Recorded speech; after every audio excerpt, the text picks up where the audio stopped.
Vi står på Brilliant Wood i København og er kommet forbi CLT Danmark.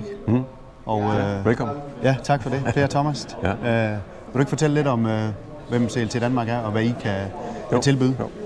Vi er en virksomhed, der markedsfører og sælger CLT-produkter og limtræsprodukter, og i det hele taget råhus af træ. Vi arbejder med det i cirka 3,5 år.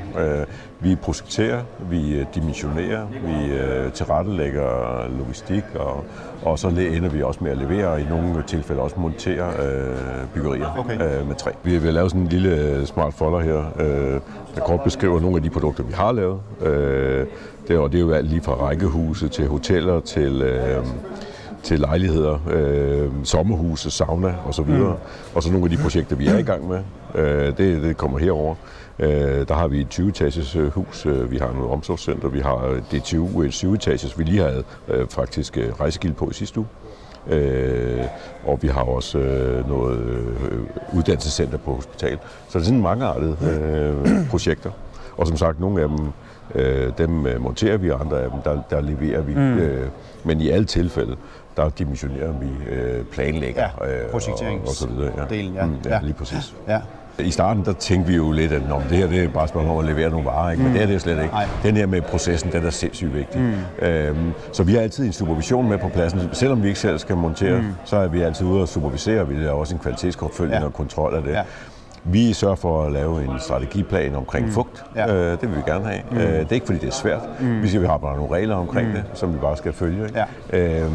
Og så er det egentlig bare successivt at tage det derfra. Det er faktisk rigtig nemt at arbejde med. Og det er også det, håndværkerne typisk opfatter det som, at det er bare nemt at have med at gøre. Når de først kommer i gang med det. Når de kommer i gang. For os er det vigtigt at uddanne branchen. Det må ikke være vanskeligt, det her. Det skal være nemt at have med at gøre, og det er nemt at have med at gøre. Faktisk viser det sig også, at sådan noget som sygefravær blandt folk, der monterer, det halveres i forhold til tungt byggeri, fordi det er bare meget nemmere at have med at gøre.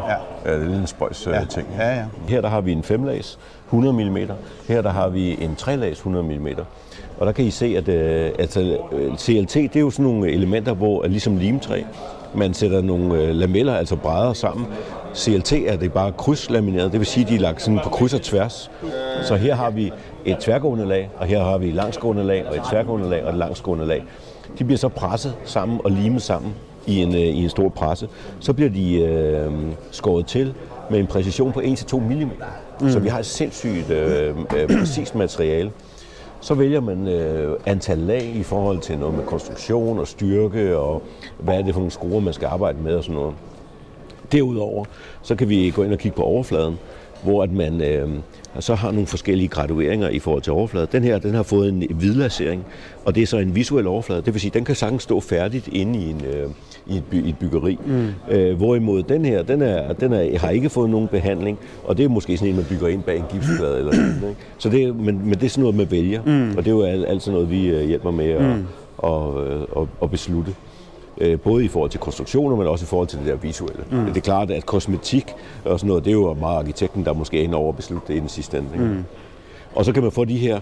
Her der har vi som sagt en 100 mm, men ofte så er vi jo oppe i måske 200 mm eller 230 mm, hvis det er et dæk.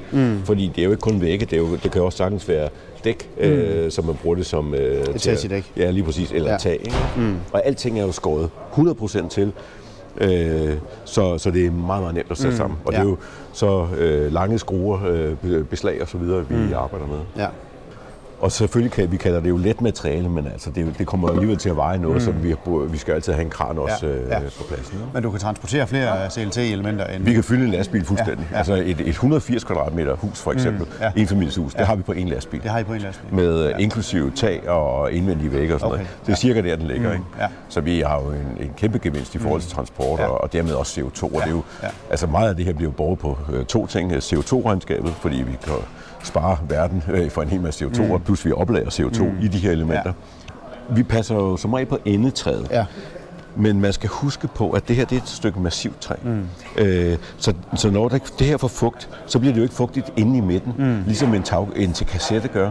En kassette, der bliver noget isolering, der bliver fugt mellem nogle gidsplader, meget svært at få tørt igen. Når det her får en lille smule fugt, så tør det hurtigt ud igen.